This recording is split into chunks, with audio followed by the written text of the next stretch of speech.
ఓం నమ శివాయ. శ్రీ విష్ణు రూపాయ నమః. ధనుస్సు రాశి. ఈ ధనుస్సు రాశి వారికి చాలా ప్రత్యేకత ఉంటుంది.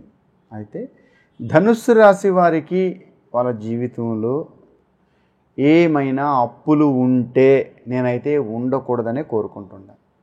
ఒకవేళ వాళ్ళ నిత్య జీవితంలో తెలుసో తెలియకో కుటుంబానికో అవసరం నిమిత్తం అప్పులు చేసి ఉంటే నేను చెప్పే ఈ చిన్నపాటి రెమెడీ మీరు ఫాలో చేస్తే 100% మీకున్న అప్పులన్నీ హరింపబడతాయి. నిజంగా ప్రశాంతంగా జీవితంలో ఉండడం అంటే ఏ మనిషికి కూడా అప్పు లేకుండా బతకడమేనని పెద్దవారు చెప్తూ ఉంటారు.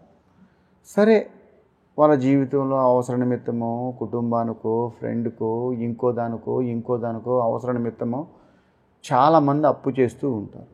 అది వాళ్ళ అవసరాన్ని బట్టి ఉంటుంది. కానీ చేసిన అప్పు చాలామందిని పట్టి పీడిస్తూ ఉంటుంది. ఆ అప్పు తీరడానికి ఇంకో అప్పు, ఈ అప్పు అనగానే ఇంకో అప్పు అని ఎన్నో అప్పులు చేస్తూ ఉంటారు. అయితే ముఖ్యంగా ధనుసు రాశి వారికి పట్టుదల ఎక్కువగా ఉంటుంది. సుదీర్ఘపు ఆలోచన ఎక్కువగా ఉంటుంది. ఏదైనా పట్టుకుంటే సామాన్యంగా వదలరు. వాళ్ళు అనుకున్నది అనుకున్నట్టు 100% అవ్వడానికే చూస్తారు తప్ప 100లో 1% కూడా మిస్ కానివ్వరు. ఆ రాశివారు 10 మందికి సాయం చేస్తారు. ఆకలి అంటే అన్నం పెడతారు. నమ్మిన వాళ్ళతోనే సమస్యలు కొని తెచ్చుకుంటారు. ఇది ఈ ధనుస్సు రాశి వారికి ఉండే స్వభావం అలా ఉంటుంది. కానీ వాళ్ళ ప్రమేయం అయితే మాత్రం ఎందులో కూడా అంటే అప్పుల్లో చాలా తక్కువ ఉంటుంది. అది పక్కన వాళ్ళకో తెలిసిన వాళ్ళకో ఫ్రెండ్స్కో బంధువులకో అప్పిచ్చి కూరుకుపోతారు తప్ప ఆ రాశి వారికైతే తన కోసం తను చేసుకునే అప్పు అయితే జీవితంలో చాలా చాలా తక్కువగా ఉంటుంది. అయితే ఈ ధనుస్సు రాశి వారు వాళ్ళకున్న అప్పులన్నీ తీరిపోవాలి అని అంటే ఏమి చేయాలంటే మనం ఇప్పుడు తెలుసుకుందాం. అయితే ధనుస్సు రాశి, ఈ ధనుస్సు రాశి అనేది డేట్ ఆఫ్ బర్త్ని బట్టి కావచ్చు, లేదు పేరు బలాన్ని బట్టి కావచ్చు. ఎలా చూసుకున్నా ఒకటే. అంటే కొంతమంది డేట్ ఆఫ్ బర్త్ని చూస్తారు.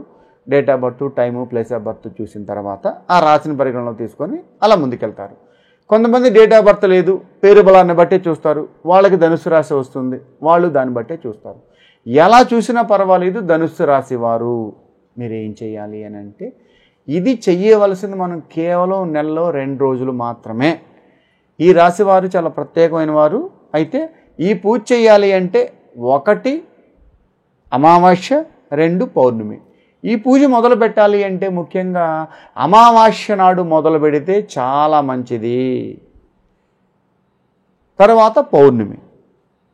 ఇలా 3 పౌర్ణములు 3 అమావాస్యలు చేయాలి. 15 రోజులకి ఒకసారి వస్తుంది కనుక ఆ ఒక్కరోజు మనం చాలా ప్లాన్ చేసి జాగ్రత్తగా ఈ పూజ చేయొచ్చు. ఎలాంటి ఇబ్బంది లేదు. అయితే ముఖ్యంగా మనం చేయవలసింది ఏంటంటే ఎగ్జాంపుల్ రేపు అమావాస్య ఉంది అంటే ఈరోజు మనం పూజ మొదలు పెట్టాలా. అంటే మీరు ఏం చేయాలంటే పొద్దున్నే నిద్రలేసి తలస్నానం చేసి, అంటే కొంతమంది అమావాస్య నాడు తలస్నానం పొద్దున్నే చేయరు, అమావాస్య పోయిన తర్వాత చేస్తారు.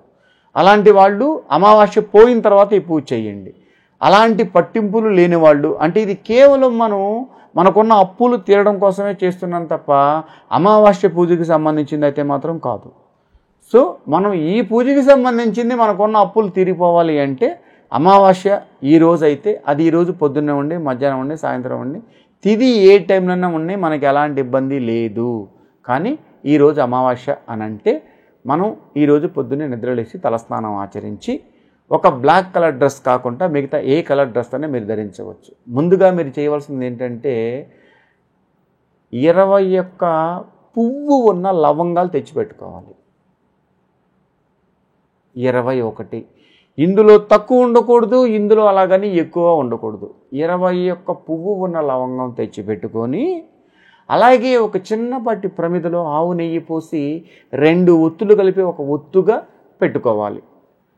ఆ తర్వాత మీ పూజా మందిరంలో పూజ అంతా అయిపోయిన తర్వాత మీరు దేవుడి దగ్గర పూజలో కూర్చున్న తర్వాత ఈ చిన్నపాటి ప్రమిద ఏమైతే ప్రత్యేకంగా మనం ముందుగా తెచ్చిపెట్టి ఏర్పాటు చేసుకున్నామో అందులో ఆవు నెయ్యి పోసి 2 ఒత్తులు కలిపి ఒక ఒత్తుగా వేసి దాన్ని వెలిగించి మనం ఎవరికైతే అప్పు ఇవ్వాలో ఎంతమందికైనా మనం అప్పు ఇవ్వాలో ఎనీవన్ వాళ్ళు ఎంతమంది అయినా ఉండొచ్చు. ఈ ధనుసు రాశి వారు ఏం చేయాలి అని అంటే, అది ఆడవారు కానీ మగవారు కానీ ఎవరైనా కానీ,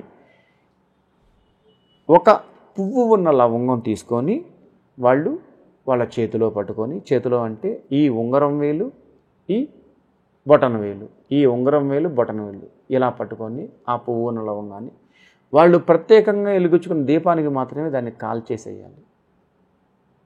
దాన్ని బాగా మండించి అది కాలిపోయిన తర్వాత పక్కన పెట్టి మళ్ళీ ఇంకో పువ్వు ఉన్న లవంగం తీసుకొని మనం ప్రత్యేకంగా వెలిగించుకున్న ఆ దీపానికి మాత్రమే వెలిగించాలి. అలా 21 లవంగం అన్నీ మనం అలా కాల్చాలి.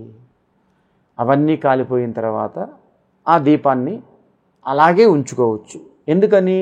రానున్న పౌర్ణమికి, మళ్ళీ రానున్న అమావాస్య పౌర్ణమి, అమావాస్య పౌర్ణమి అంటే 3 అమావాస్యలు 3 పౌర్ణమిలకి సంబంధించింది మనం ఒక ప్రమిదనైనా వాడుకోవచ్చు. ఎలాంటి ఇబ్బంది లేదు. ఒకవేళ అదేమన్నా మిస్ అయితే ఇంకోటైనా తెచ్చిపెట్టుకోవచ్చు. కానీ ఇది కేవలం ఈ పూజకు మాత్రమే వాడితే మంచిది. మళ్ళీ దేవుడి దగ్గర దీపం పెట్టకుండా ఉంటే మంచిది.